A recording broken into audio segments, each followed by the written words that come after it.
last week. I encourage you to go to our website and view that. It's really good around the teen dating violence. So for her work in successfully reducing the rate of teen dating violence in New Mexico, Ms. Nelson was the recipient of the 2011 Patty Jennings and Polly Arango Citizen Advocacy Award. And thank you for showing up again and helping us with our Adolescent Health Initiative. Thank you so much. It's really an honor to be here. And again, not much gets me anywhere at 8 o'clock in the morning. And so I really want to say I was very excited to join you all again this week and share some information that I have about something really near and dear to my heart, which is the healing of trauma, especially with our young people. And so I began in 2003, as Carol mentioned. And I'm on a Nelson, by the way. Sorry, I didn't say that part. So I began in 2003 doing gender-responsive trauma and healing-informed work for New Mexico for women and girls, specifically women and girls of color who were marginalized from service systems. And so in my clinical career, so I've been in the field of social work for about 26 years. In my clinical career, 15 of those were spent actually doing work in community with young women, with particularly young women who were juvenile justice involved. I also worked a lot with young juvenile justice involved men and their families. And what I found was that was significant and prevalent was the cycle of traumatic exposure. So last week I had the honor of being able to talk a little bit about teen dating violence and strategies we can use to identify that early and prevent it. And I mentioned that the way that I approach words like survivor or perpetrator or victim, I'm very cognizant of the power of language. And to me, this particular dialogue, it's also important to bring up that when we talk about people who have gone through an emotionally traumatic event, they are still intact as individuals. So I'd like to look at that as a trauma exposure or multiple exposures to trauma versus that they are traumatized or they are a survivor. Each person has their own way of kind of defining how they'd like to be referred to, and I encourage us all always to be open to that. But for the purposes of today's conversation, I want to talk about trauma is emotional trauma as an event that occurs in our lives, and it may change the trajectory of our lives, but it doesn't change, or I should say we are intact regardless of that exposure. It definitely has impact, but we are still intact individuals. I'll explain why that's really important here in a bit. So essentially, from 2003 to present, there has been a fervor of activity around trauma-informed systems. And what I want to share is, again, this is an opportunity for us to uplift New Mexico because we're among the first nationally to be able to bring trauma awareness and awareness to serving systems, so that we actually began to develop policy as early as 2003, which was pretty innovative back in the day. Now, trauma and healing, informed services is a lot more familiar to folks, but back in the day it wasn't. So that gave us a lot of time to learn. Here we are, 2018, and some of the lessons learned I'll share with you today. And I'm also going to share with you, so today is built on a poster presentation I did for NASBEC, which is now called what? School-Based Health Association. We call it SPA. SPA. Okay. So back in the day, showing my age a little bit, I did this presentation at SPA, and it was actually the year of the hurricane. And so it was really kind of a funny story really quick. We were presenting some posters, and all of our phones got the emergency weather, notification all at the same time. So it was really eerie because we were in the basement of a big conference center, and we were like, what's going on? So we didn't get flooded out. We had a great time, but anyway, so that was the story behind Beyond the Band-Aid. So, I built our dialogue today specifically to address some pieces that you might want to know about as service providers, school-linked or school-based service providers, for young people who have been exposed to trauma. So I propose a model. It's called the THIS model, which is trauma and healing informed service systems or schools. Okay, so trauma and healing informed schools. And I could really sum up the unique aspect of this approach, which is that we want to look at everything through the lens of resilience and through the lens of what we gain from the strength of our identities. And just really quickly, and again, familiar to the experts joining us today, this is based on adolescent development, what we know about adolescent development. And it's critical to kind of remind ourselves that one of the key developmental tasks that young people have is they are forming their identity during this period of time. And they're often doing that in, either isolation or in relationship to their peers. So, what we found from the super peer curriculum development from last year, I mentioned that last week. What we found was I did a robust literature review to create that curriculum, and we wanted to focus on approaching young people from a place of resilience. So we have a lot of data on that, and I wanted the curriculum to be culturally relevant to young people in New Mexico. And what I found through the research was that, yes, in fact, being able to uplift culture, being able to uplift other points of identity, including spiritual identity, sexual orientation, gender identity, those pieces, when a young person is safe in their environment to explore those points of identity, it actually promotes resilience. And so, so if I were to sum up in one way that this is unique from other models of trauma and healing informed approaches, it would be that. We'll also talk a little bit today about post-traumatic growth and resilience, which I'm really big on. So this is let me just start off with that, because I think, that's probably my most exciting thing that I personally, my aha moment in my career was, I went to school a long time ago. I've been in practice for a really long time. And I can genuinely say in practice, I heard a lot of stigma associated with trauma exposure. I heard a lot of language like, people with especially chronic trauma exposure are, frequent flyers, non-compliant, not treatable, resistive. These are the words that I would hear out in the field. And, my heart and my gut were telling me something radically different. And what I saw with the people I served was that that's not the case. So I, sort of went on this quest of understanding how is it that I'm experiencing these families who are amazingly resilient, and yet others have different paradigms or perspectives in the people who they were serving. And so I wanted to understand that better. And I had this aha moment when I came across an article by two authors, Tedeschi and Calhoun, on post-traumatic growth and resilience. And what they teach us is that that a majority of people go through at least one traumatic exposure in their lives, and we'll talk more about that. But surprisingly, an overwhelming number of people heal, right? Mm-hmm. And that's usually not what we hear out in the field, or what we're led to believe, that trauma wipes a person's coping mechanisms out, and they're sort of permanently influenced by that exposure. Now, saying this, though, I want to be really careful in the way that I frame this, because everyone has their own process of healing with trauma.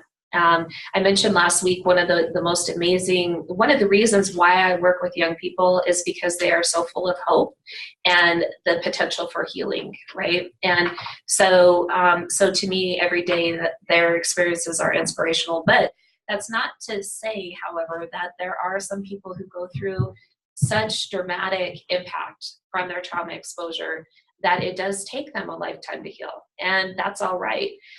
However, I want to suggest that the idea that we can heal is important to uplift and hold sort of highly for the young people who we work with. So post-traumatic growth and resilience helps us to see that a traumatic exposure while having a number of negative impacts, it also allows us as individuals to see the world differently, to think more expansively, to actually think about reframing our futures in a way we would have never considered before that event occurred. We hear this a lot in the field of social work, right? We hear, we'll be in a practice class and a student will disclose, wow, this reminds me of what I experienced, and perhaps I'm drawn to this work because, I want to help others who have gone through stuff like I've gone through, right? So, it changes our trajectory in a way that in fact can lead us to really fulfilling work, deeper spirituality, many different positive aspects. So I want to suggest that healing is a continuum. We always want to approach the young person where they are in their healing process. And we also, in a way that inspires hope, want to remember that there is potential for healing always, right? So I just wanted to share that. That's post-traumatic growth and resilience, and that comes from Tedeschi and Calhoun. And so, of course, I'm like super always optimistic that I have way more time than I really actually do. And so there are 1,000 slides in this PowerPoint. So I really recommend that you download them. And please let Zach know, if you have any questions, and he'll read them off to me.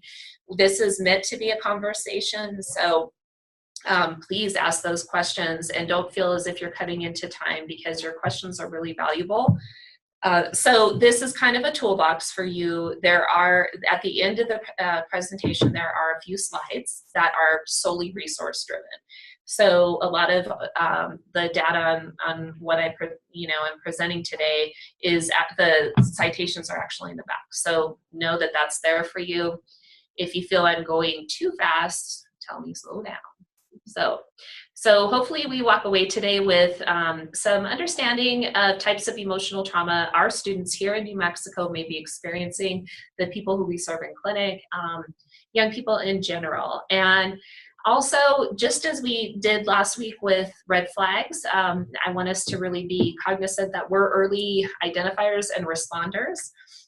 One of the research findings in recent traumatology study helps us to know that early intervention is actually incredibly preventive for long-term negative outcomes. So once we identify emotional trauma exposure early and we get in there and really provide a safe space to heal, that actually really helps young people over their lifespan. So those are our two key aims today. Before I get going, I shared a lot already. Are there any questions from here in the room, or anything that you're, burning topics, something you really want to understand about trauma and healing informed schools? Okay, so one thing I wanted to share is, so I mentioned before that I was the behavioral health manager for Office of School and Adolescent Health for a number of years, and at the time we had 68 school-based health centers. In my final year there, in 2010, we had a cluster of youth suicides in tribal communities across the state. So we had a cluster in Ruidoso, and we had a cluster on the Navajo Nation. And so I was a first responder to that. So Department of Health deploys just like, other departments. So we were deployed as mental health professionals to go support community. And I was very blessed to have the opportunity to spend a lot of time in the Ruidoso community, where we had an administrator who said, we need to understand trauma and healing informed schools, and we want to practice this. So at that time, the administrator asked me to come down and do a series of trainings for the entire school staff. So that included the custodians, the people who worked in the cafeteria, the bus drivers, everyone involved in the lives of young people. And really, we had a phenomenal turnout and great outcomes from that experience.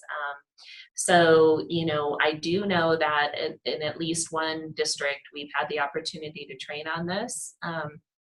And hopefully in the future, there will be more. I think the interest is there. It's just stretched resources. Folks feel stretched, and this feels like another thing to do. And I gotta say, if y'all are willing to invest in this, it actually changes the climate in which you work. It changes the school climate for young people, but also for us adults as well. It helps us to be resilient as well. So that kind of is another motivator for why I get to come out into community and talk about this. So this is just a snapshot of the framework. So we know that at least 50% and likely closer to 80 or 90% of our young people by the time they reach 18 have had some level of trauma exposure. Last week we saw the stats on school issues, on teen dating violence, on sexual assault, on bullying, etc. So we know a lot of our young people go through it. And so this dialogue is here really to begin us thinking about what are some more culturally and other identity relevant approaches that we can take in schools. So it does help us to increase student early identification. And then finally, the idea is that we'll have young people and their families and communities fully engaged in the work of schools and school-linked services. So this is a full community approach. And you'll see later I say it takes a whole community. So what typically happens is a young person or their family, especially if they've been removed from the home, a young person or their family feel once a trauma exposure has happened that they're completely disengaged from all of their social supports. And so you'll notice this is kind of a chaotic graphic that helps us to see here in the middle are our students who've gone through trauma, some form of trauma, and out in the wings is juvenile justice and CPS, and then we have community, which are also disconnected, the academic community, the medical community, and then family and peers. So feeling a real sense of disconnection. And so, this model is really intended to promote healing through trauma-informed schools, communities, and organizations where young people are at the center, striving for healing, and all of these service systems come together to support them.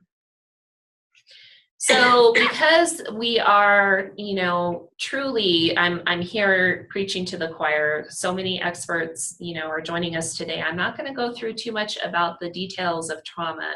I just kind of want to get us on a basic understanding of trauma and types of trauma our students go through. So one study tells us that between half and 2/3 of all school-age children and youth experience trauma and are exposed to one or more adverse childhood experiences that can be trauma-inducing. And so, I just want to point out this is a really, again, back in the day, this was like revolutionary, and now this is pretty familiar, and it's also been replicated, which is the Adverse Childhood Experiences Study, or what we call ACEs.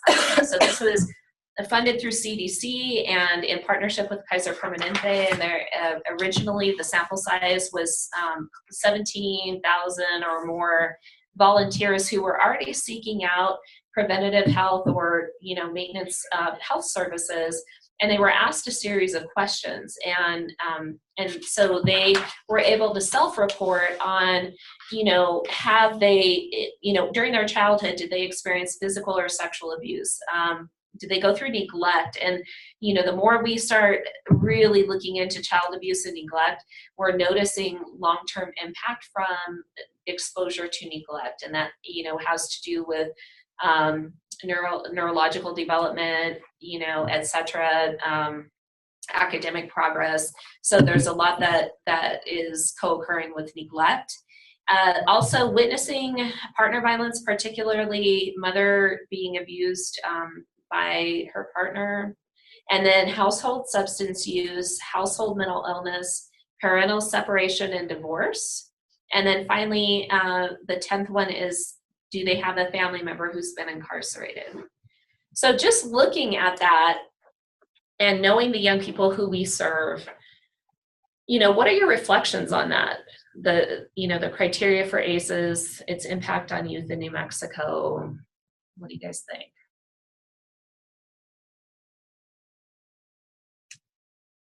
Well, when you think about the rates of substance abuse in New Mexico and, what we're dealing with, opioid addiction and Yes. stuff, it'd be really easy to see how we'd have lots of young people Multiple. impacted. We have disproportionate incarceration rates in New Mexico. We have the substance use, we have the poverty, we have, so all that stuff piles up on children and families. Yeah. So it makes you think there might be whole communities that are struggling to pull themselves together. So.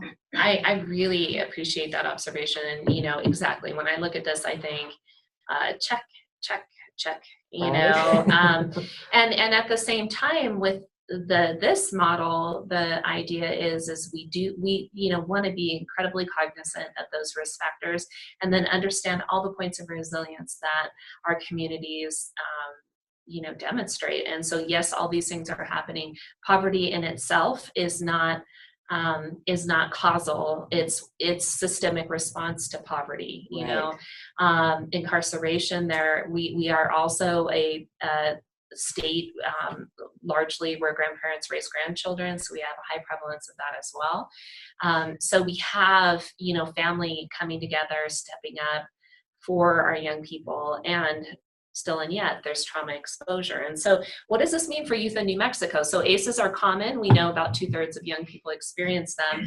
But here's the thing that's important is ACEs are often co-occurring. Okay, so as we look at that list, we could easily see where there has been a divorce and possibly exposure to adult intimate partner violence and forms of neglect, let's say, and then possibly an incarceration.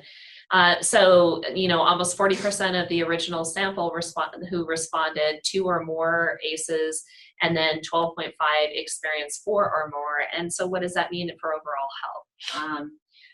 So the results of these ACEs studies show us that the number of ACEs are strongly associated with adult high-risk health behaviors, which is what y'all are out there trying to prevent with young people, right? Mm-hmm. And unfortunately, a shorter lifespan overall. It's also linked to the occurrence of cancer, heart disease, arthritis, which I found fascinating, asthma, lots of other things. So we see that there is a direct correlation between trauma exposure and then what happens with our health.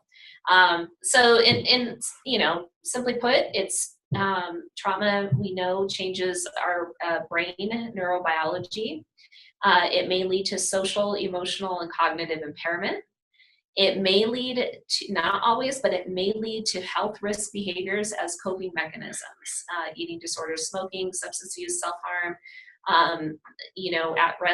at-risk sexual behavior. I don't like the word promiscuity. I don't know why it's there. Sorry. So at-risk sexual behavior and also experiencing violence. And then severe and persistent health, behavioral health, and social problems. So that's just the sum of it from SAMHSA. And, I want to talk about, just in general about common types of trauma. So our young people are, definitely dealing with direct trauma. So that's something that occurs toward them, like direct experiences with child abuse, or, experiencing dating violence, for example, sexual assault, sexual abuse. And then indirect trauma. So in that, I would also include historical or intergenerational trauma. So I want to say something about historical trauma. A lot of my colleagues in the community and my students have taught me that historical trauma, what's really difficult about that, so that's from, so that's by Maria Braveheart. So she does most of the work around historical trauma. And what's important to think about is the term historical is really inaccurate because this trauma is currently occurring. So that's the disenfranchisement from traditional lands and traditions as a whole. Colonization. I mean, there's a tremendously long history, especially in our state, that has led to a legacy of trauma exposure that continues today. So, you know, and what research tells us is that that does, you know, change parenting practices. You know, it does affect you know, emotional availability of parents to children, which then, you know, sort of influences a child's development. So, you know, I don't like to use the term historical.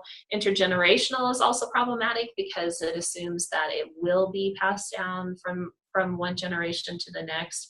And instead, I just want to suggest that it's prevalent. You know, it's a sort of expansive, widespread trauma that is based on oppression, dispossession, colonization, and some really deep things. And our young people deal with that every single day. So do their families. So another powerful set of studies has come out. Again, this is, you know, this is common knowledge. This is intuitive knowledge, especially to communities of color.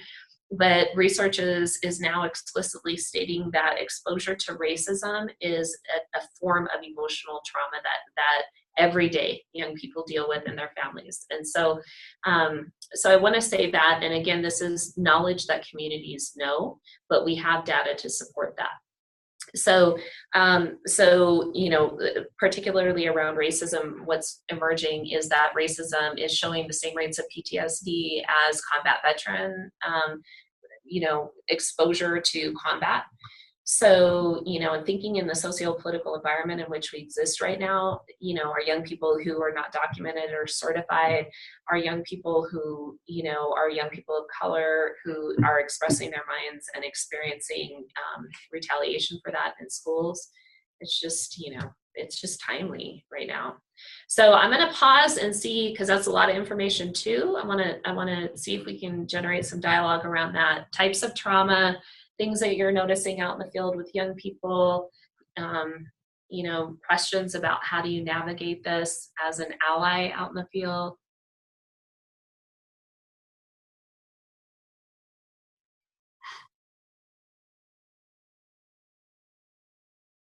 Okay, so the last piece that I have also over the years become really aware of is traumatic grief. So traumatic grief is, you know, where your grief is, your process of healing from loss is disrupted in some way because either the loss you experience is not validated by society, or you know, you're not able to openly grieve over, you know, a significant loss. So that can be a parent is incarcerated and now you know, feel ashamed to talk about that loss. You know, you're experiencing violence in the home and you're ashamed to be able to say, you know, I'm really, you know, grieving that I don't feel safe in my own home. You lost a close friend to gang violence, for example. This happens a lot in my community. And people have strong feelings about that person's choices or behavior, so they don't support that young person in actually grieving that loss. A huge one is now loss by deportation, traumatic grief associated with deportation. So in the southern part of our state, a lot of our communities are dealing with this. So when I was working in the Deming region, you know, we had young people that would, you know, come over from Palomas to go to school. And the stories that they would share about their experiences, you know, on either side of the border were really powerful and definitely traumatic for those young people. So not being able to be open and really honor the process of grieving. So, you know, heavy stuff. This is definitely like hard to talk about.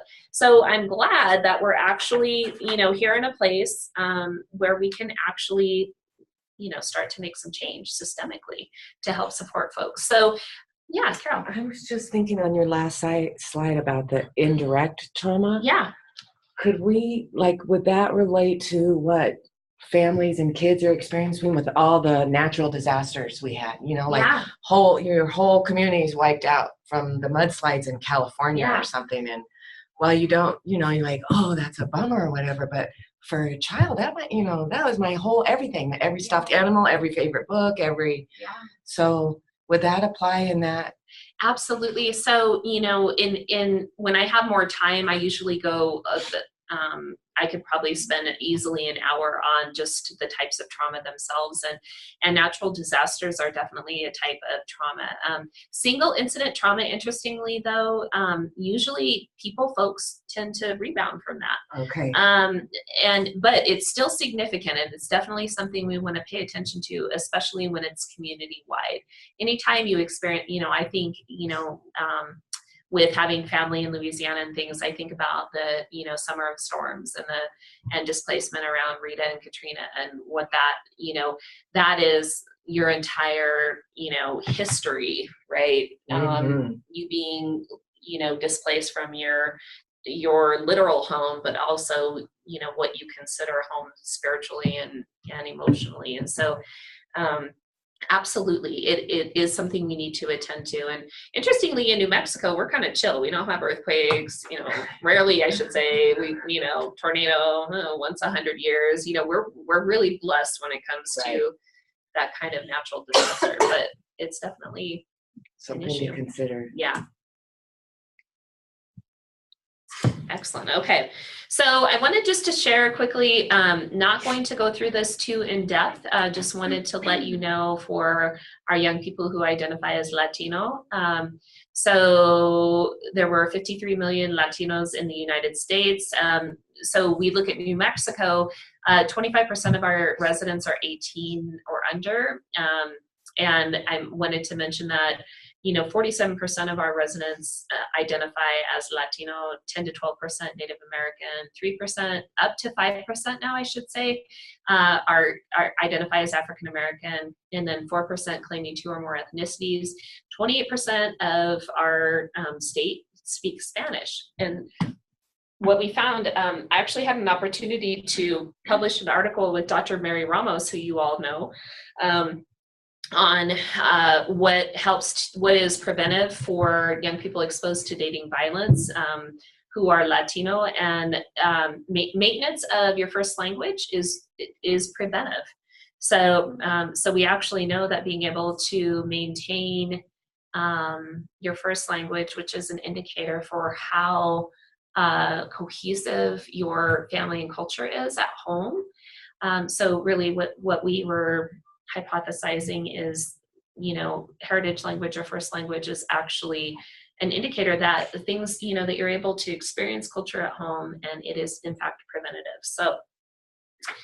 So what we kind of want to watch out for, right? These types of traumas. So I mentioned here refugee and documentation status. So where are young people in terms of their documentation status? Our dreamers are not safe. So we've got a lot to consider. There was an example in the southeastern part of the state. This is a little bit dated, so I can only imagine what's happening now, but there's an example that was shared with me about a teen who was a pregnant teen in the southeastern part of the state who received a traffic violation. And so she was 16, probably 16, barely 17. And she was deported, and that quick off a traffic violation. And so we are striving really hard to protect the sanctuary designation for certain areas in our state, and I'm hopeful that'll continue. So without getting too political, sorry guys, can't help it. Socially embedded stress and traumatic experiences such as racial discrimination, I'm just going to call it what it is, racism, sexism, homophobia, transphobia, we're definitely seeing that. We just had an incident of transphobia on the floor of our legislature yesterday. Where there was disparaging statements about people who identify as transgenders. So, it's everyday occurrence. And then acculturative stress. So this is, assimilation and acculturation. So assimilation is, really blending into the culture, the dominant culture in which you are placed. Acculturation is a little bit different, where you actually you select the parts of your culture that you that you want to maintain and hold strongly with, while potentially adopting or selectively adopting aspects of dominant culture. We find that that does impact young people, and even acculturative stress, not just assimilation. So that's important to know. And then socioeconomic stressors and challenges in school retention and academic success. So I'm again, ultimately so optimistic about how much time I have with you guys. And I thought I really got to the nitty gritty and could make it through 50 minutes. And so I'm looking at our time and we've got about 20 minutes. So what I'm going to do is, I'm just going to orient you to the next couple of slides, which are symptoms that you want to watch for. So I'm going to go a little bit quickly through this so that we can actually get to the solution part before we end our dialogue, because I think that that's what's really inspirational about, being able to have a conversation like this. We're going to get a plan in place. So what we do know is young people with trauma exposure, it overwhelms their, nervous system. We might see things like perspiration, hyperventilation, something called hypervigilance, which is a child being super jumpy. Those are the ones we think about right away. However, the things we don't think about a lot are anger, irritability, and aggression, right? So anger, irritability, and aggression, I always want to mention that because that looks like defiance in school environments, right? That looks like a problem behavior, and really what it is a symptom of the exposure they've experienced. So also, inattentiveness is another thing that folks get really bugged about in school environments. Impaired concentration. So, we went through this whole phase of over-diagnosing with ADHD and ADD. It was kind of the diagnosis du jour. And I, always want to suggest that we want to think through differential diagnosis. We want to think through how we're diagnosing young people thoughtfully, especially when they've had one or more experiences with trauma, because once that trauma is regulated, once those symptoms are regulated, and that young person experiences healing, a lot of these things abate, which if they had ADHD, it would not without medication. So that's just an important thing. Also, self-isolation, isolation from friends and family, dropping activities. It's a young person who was really active, vocal, etc., is now not like that. Also, I probably skipped over the slide that talks about regression, but I've definitely seen this as an issue with young people, and especially how it's perceived in school. So regression, in toileting or in social behaviors or communication, any of that is definitely an indicator something's happening for that young person. Okay. So I'm going to just move us out of the symptomology, and I really love this quote. I really, don't want to skip this. So traumatized children cannot simply remove their trauma glasses as they go between home and school, in this case, from dangerous place to safe place. Sadly, attempts to avoid trauma often sabotage their ability to hear and understand the teacher's positive messages, to perform well academically, and to behave appropriately. So, I think that's a great summary of what the experiences are for young people. More on the impact briefly, trauma disrupts students' ability to process verbal information, because when a young person is trauma activated, meaning they're in their trauma symptoms, they're operating from this portion of their brain, which is really about flight, fight, or freeze. And this is all about, that patterning of, verbal patterning, being able to express oneself verbally, and also memory. So they're back here reacting versus being up here being able to think critically and, to be proactive, and also to self-regulate. So this is no news to anyone, right? When we have a lot of young people who are trauma activated, it makes for a tense school environment. So again, we see more behaviors. So what are we going to do about all this? I also gave you some theory, and we're going to go through that super quick because we all know how much we love theory, right? So this was, again, based on sort of years of just research and also a literature review. So I have a trauma and healing culturally relevant organizational assessment where some of this information was brought forth to help, organizations self-rate on how aware are they around gender, culture, and trauma exposure. And so some of the stuff comes from that as well. I also was trained as a national trainer for the Youth Thrive model. Some really cool stuff's come out of that. That's from the Center for the Study of Social Policy. And essentially what they're saying is reduce risk factors. We can't ignore risk. We have to promote protective factors and also give opportunities for healthy development and well-being for youth. So this is a positive youth development model, and I really love it. And it's being employed in child protective services environments. So this talks about what is a trauma-informed child and family system of care, and all parties are engaged and they recognize and respond to the impact of traumatic stress. So it's really mobilizing an entire community to wrap around an individual or their families to help them start this healing process. And so we're gonna keep going through here. What I wanna highlight about this slide right here is this and many other resources tell us that routine screening for trauma exposure is really critical. And again, no new news to anyone here. However, it's important to really note that the type of screen that you use should be developmentally appropriate for the child or young person. That's really important because you could get a false positive or a false negative. And it could in fact re-traumatize the child because some of the other trauma screens are a lot more detailed.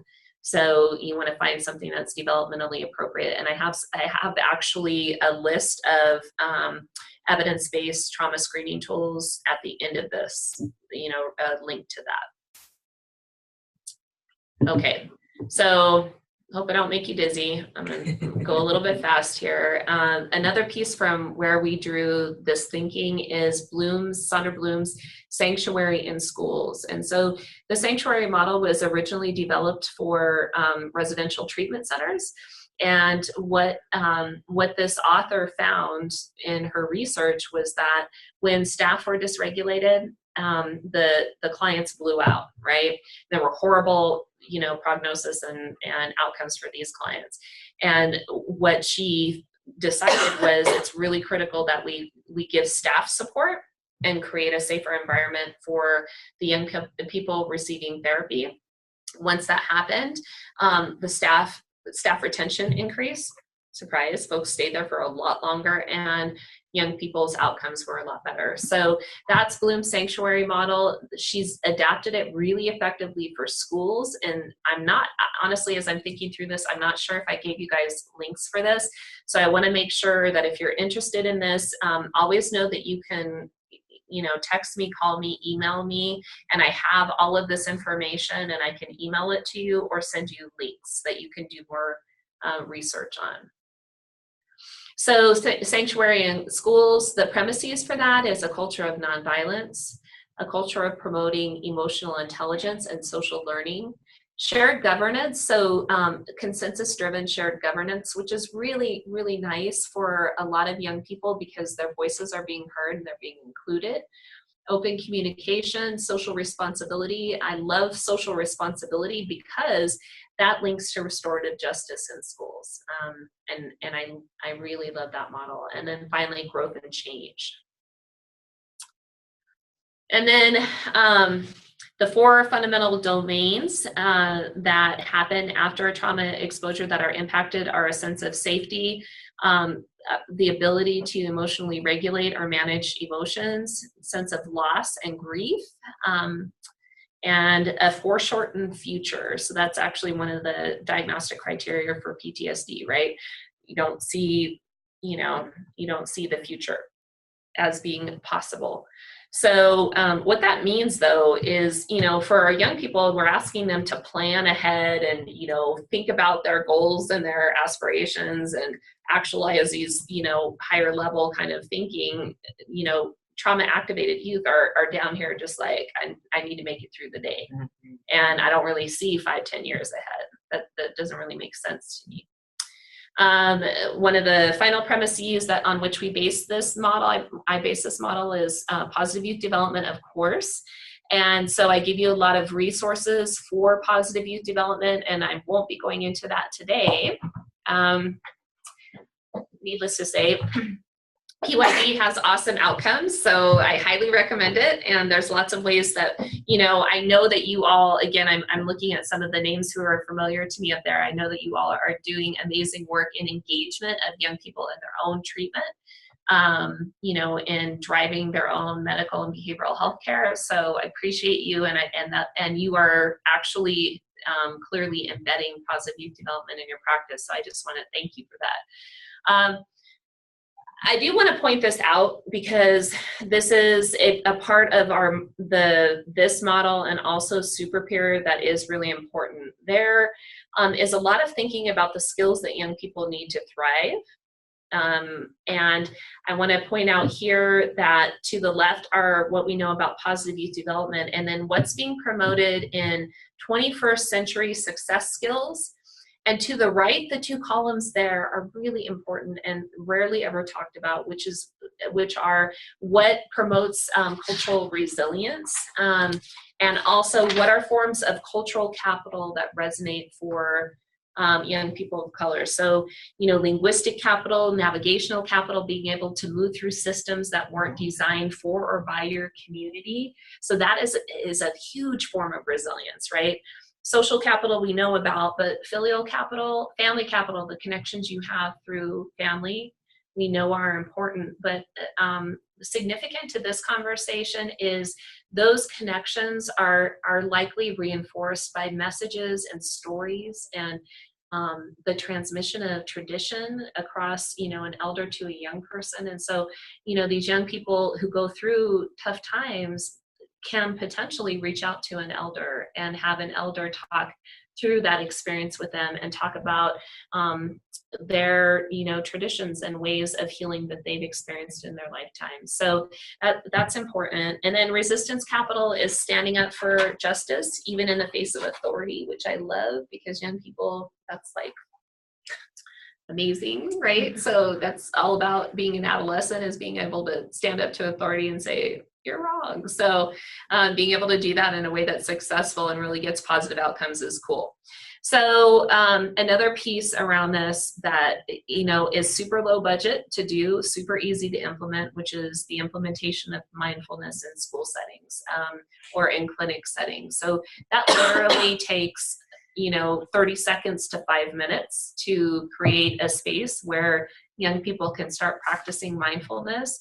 I give you a couple activities that you can use with young people. And, if we had more time, I would be doing mindfulness with us right now. And these are some of the, I like to use that little pause button, like press pause and let's just be thoughtful about what's taking up our, sort of intellectual and emotional space right now. Let's put it aside. And let's, think about how can I be in the here and now and present and participating. So these are really great tools to use. My favorite one is the 5-4-3-2-1 model that actually comes from Seeking Safety, which is Lisa Najovitz, and you have the full citation down at the bottom.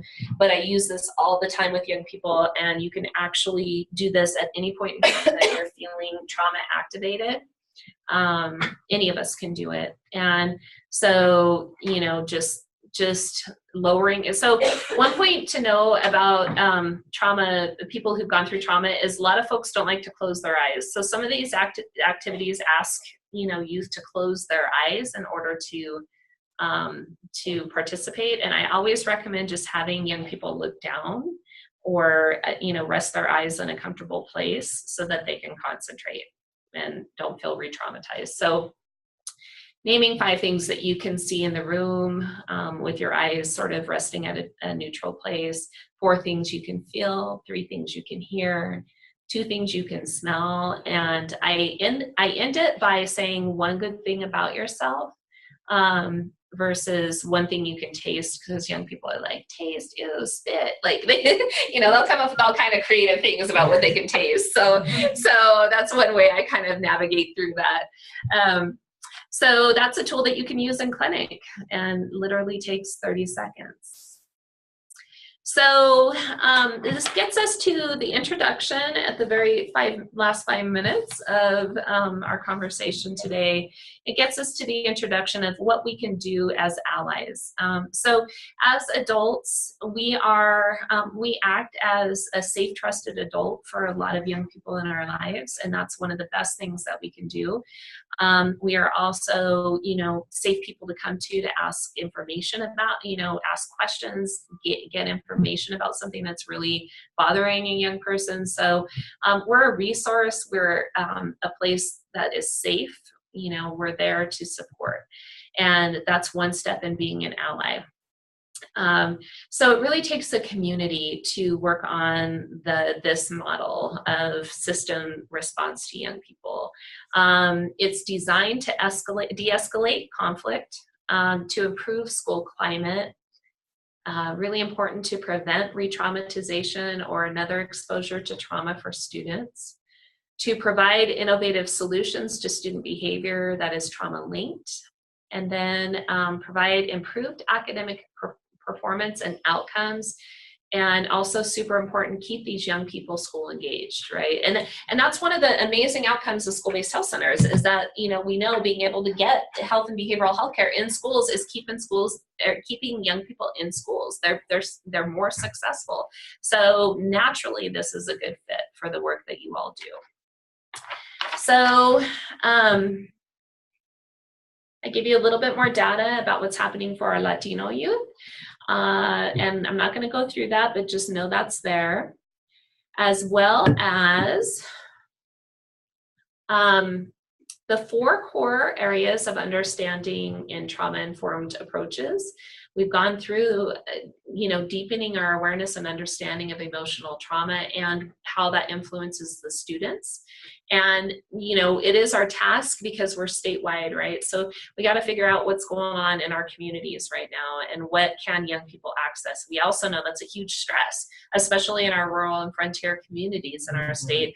Things are just falling off, resources are just disappearing.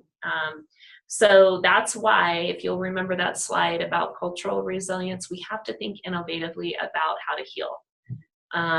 So, think about who are those community mentors, those elders who can be there with young people, those natural support people. We have, we're blessed here in Albuquerque to have a number of elders and other caring adults who are really mobilized to be there in the work with young people. So I'm going to kind of, step outside my profession a little bit and say healing does not have to be with a medical or, a licensed behavioral health professional. Healing can occur anywhere. Healing is done often through relationship, or at least the understanding that, I'm here to support you. We don't have to necessarily even be in the same room together, but I'm your safe place. So if we can act as allies at, as safe places for young people, regardless of our licensure, if we can help, sort of give them opportunities for healing, that's critical. And so let me just orient you to the last, few slides so that you know what is in this PowerPoint. There's greater detail here on how, and maybe I'll get another opportunity to come in and actually talk about the how-tos of this. But this is just the general framework that we're able to cover today. So it gives you a little bit of detail. One thing I also want to emphasize is for those of you who are medical professionals, this is a pretty common term, which is universal precautions. It's usually applied to bloodborne pathogens and other things that folks could, experience. So everyone, is treated with universal precautions to ensure that certain things are not passed from one person to the next. We're using that as a metaphor for emotional trauma, where, knowing the high prevalence in our state for young people for trauma exposure, knowing that, we want to just approach folks with the understanding that they may be trauma activated. We have to think about the tone of our voice, the space. Do they have doors that they can, easily access if they feel a sense of panic? School environments are naturally trauma triggering. We've got bells, noise, restrictions, constraints, rules. So it's naturally trauma triggering.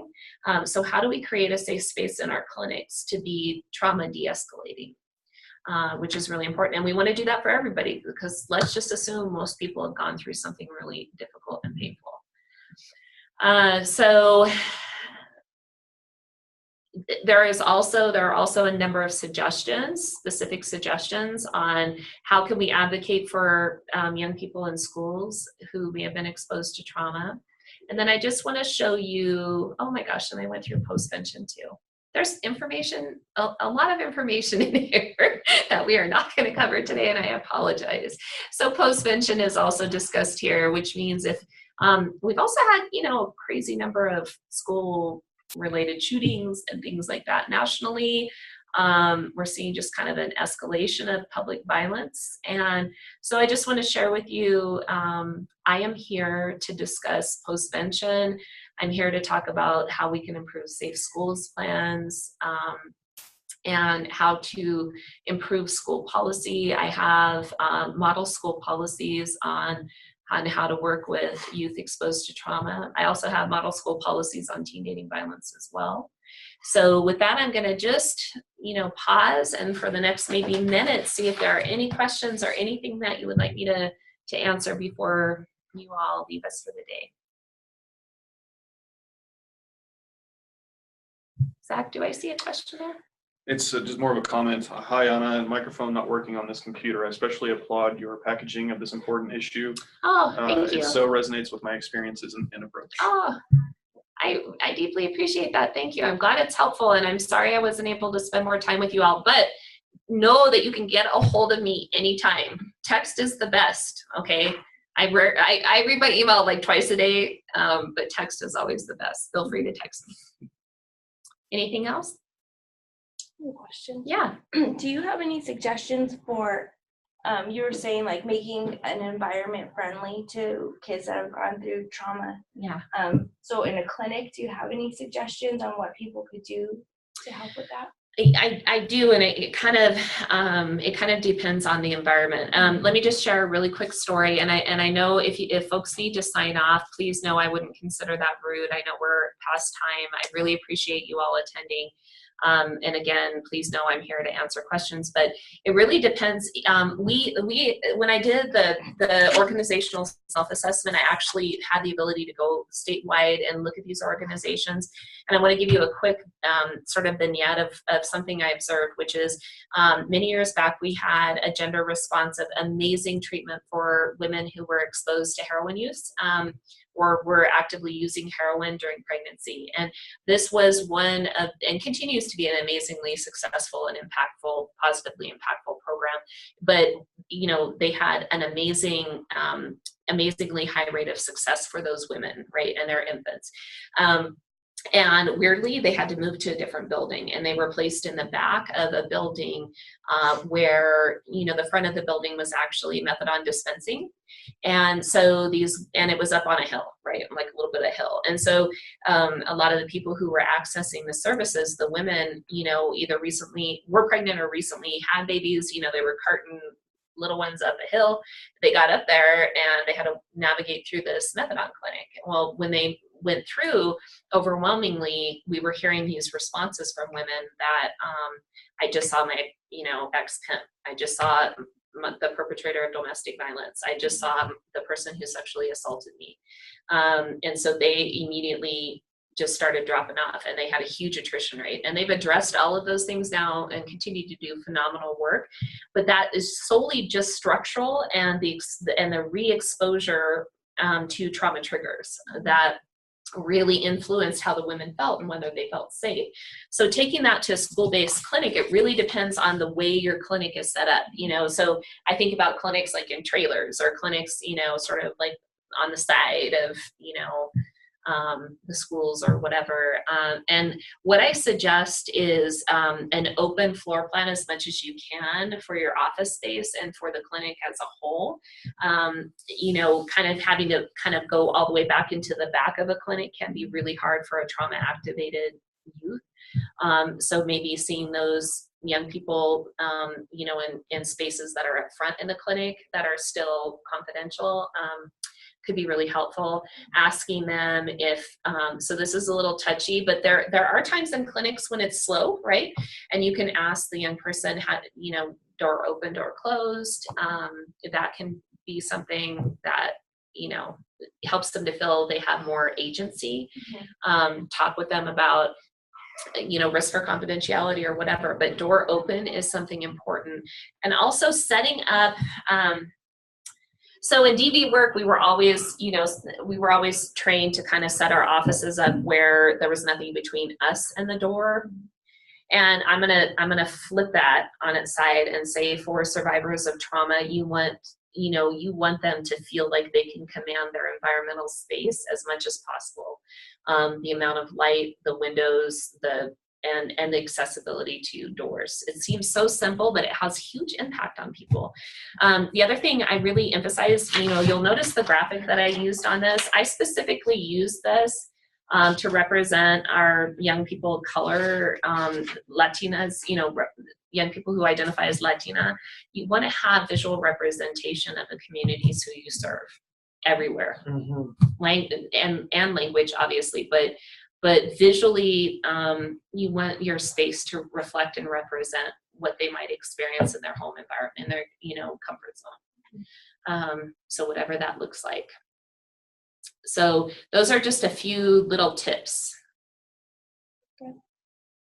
Yeah, and I mean, there's so much more. And I'm happy always, especially locally, I don't get to travel as much statewide in my new role, but I'm happy always to come and spend time with you in your space to help you think through how do you, you know, make this a confidential space and yet also a trauma safe space. Oh, I forgot to say, important thing, last thing, transitions are really important for young people experiencing trauma.